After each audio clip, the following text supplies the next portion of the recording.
Midlife, that point in our lives where we look back and laugh at all the silly, wild, and brave things we did when we were younger.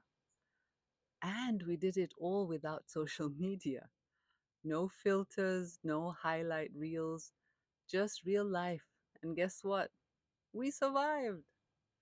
We didn't have videos reminding us of our mistakes because they're etched in our memories, as are the brave things we did.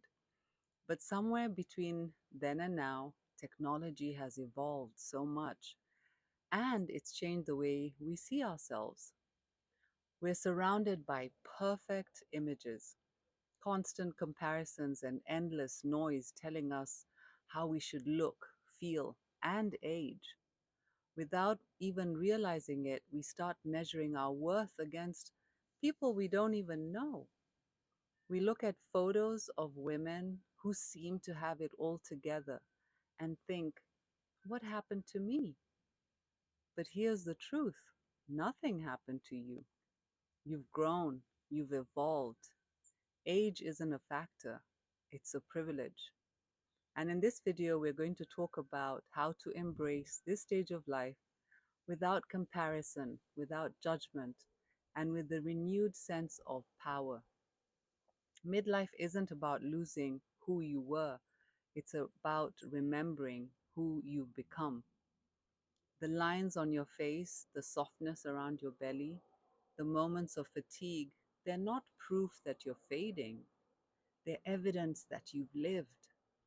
I want to talk about how we can stop fighting this chapter and start owning it. Midlife can present tricky challenges things because we start comparing everything, our bodies, our energy, our achievements, not only with other women, but with who we used to be. We look at old photos and think, I wish I still looked like that. But the women in that photo didn't know what you know now. That woman hadn't survived what you survived. She didn't carry the strength, the boundaries, or the wisdom you carry today. So maybe the goal isn't to get back to who you were. Maybe the goal is to finally become who you are. Added on to midlife are the hormonal changes that make us feel like our bodies have turned against us. Fatigue, mood swings, brain fog, stubborn weight, sleepless nights. It's real. Personally, I started on the roller coaster of hormones after hysterectomy and later having had my thyroid ablated, and boy, did that throw my body in a flux. It took me time to learn about how to help my body instead of judging it. But what if we treated our bodies like our most loyal ally? She's been through decades of holding us together through heartbreak, stress, overwork, childbirth, and survival. She's not failing us, she's evolving. Our body is recalibrating for the next stage of our life, and that takes energy. So instead of asking, what's wrong with me? Try asking, what is my body asking for now? Often it's rest, it's nourishment, it's freedom from the constant pressure to be perfect. In this stage of life, we begin to see that women navigate this season differently and uniquely. Some color their hair, others let it turn silver. Some chase fitness goals, others embrace softness. Some enjoy solo traveling, others in groups of shared interest. And some completely reinvent their careers. None of it is wrong. There is no right way to age.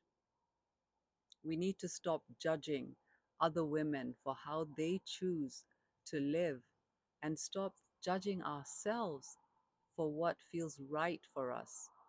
Because empowerment isn't about doing what everyone else does, it's about choosing what feels authentic to you. Midlife isn't about loss, it's about clarity. We start recognizing what truly matters: peace, purpose, and alignment. We stop performing for approval and start living for truth. This is your time to rewrite your story, to wear what you love, to speak what you mean, to stop apologizing for your body, your age, your desires, or your pace. When you stop trying to shrink yourself to fit old versions of beauty or success, you make space for true power to rise, and that power is magnetic. I've come to see aging not as decline, but as expansion.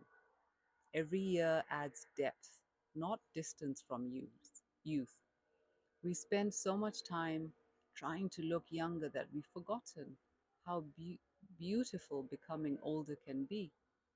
Age gives us perspective, resilience, and courage.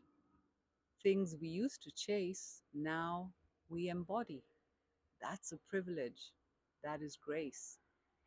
When we embrace this truth, we stop asking, how can I get back to who I was?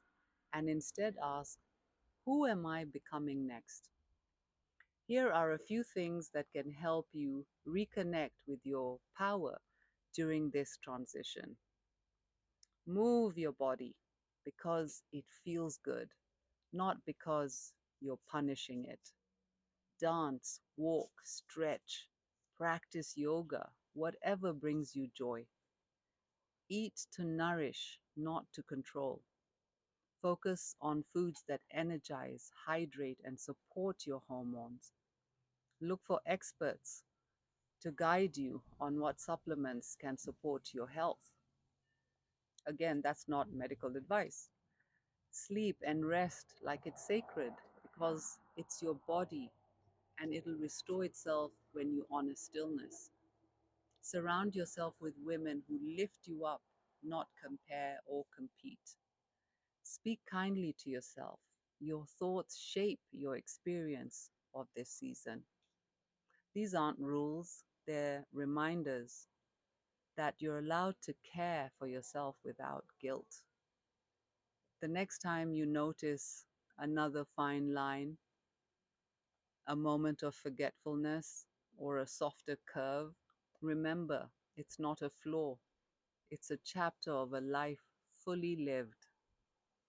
Again, age is a privilege. You've earned your peace, your voice, your authenticity. And this season of life, with its changes, shifts, and awakenings, is not your decline. It's your emergence. You are not less radiant because you're older. You are radiant because you lived, learned, and risen. This is your time to stand tall in who you are. No comparisons, no apologies, just power, wisdom, and the quiet confidence of a woman who knows her worth. Because you are still beautifully and imperfectly unfolding. Let me know in the comments how you're handling this stage of life. Are you having hormonal challenges? And if so, what has helped you? Have you taken on new hobbies, adventures, or reinvented yourself? That's all for today. From my heart to yours, have a wonderful day. Bye for now.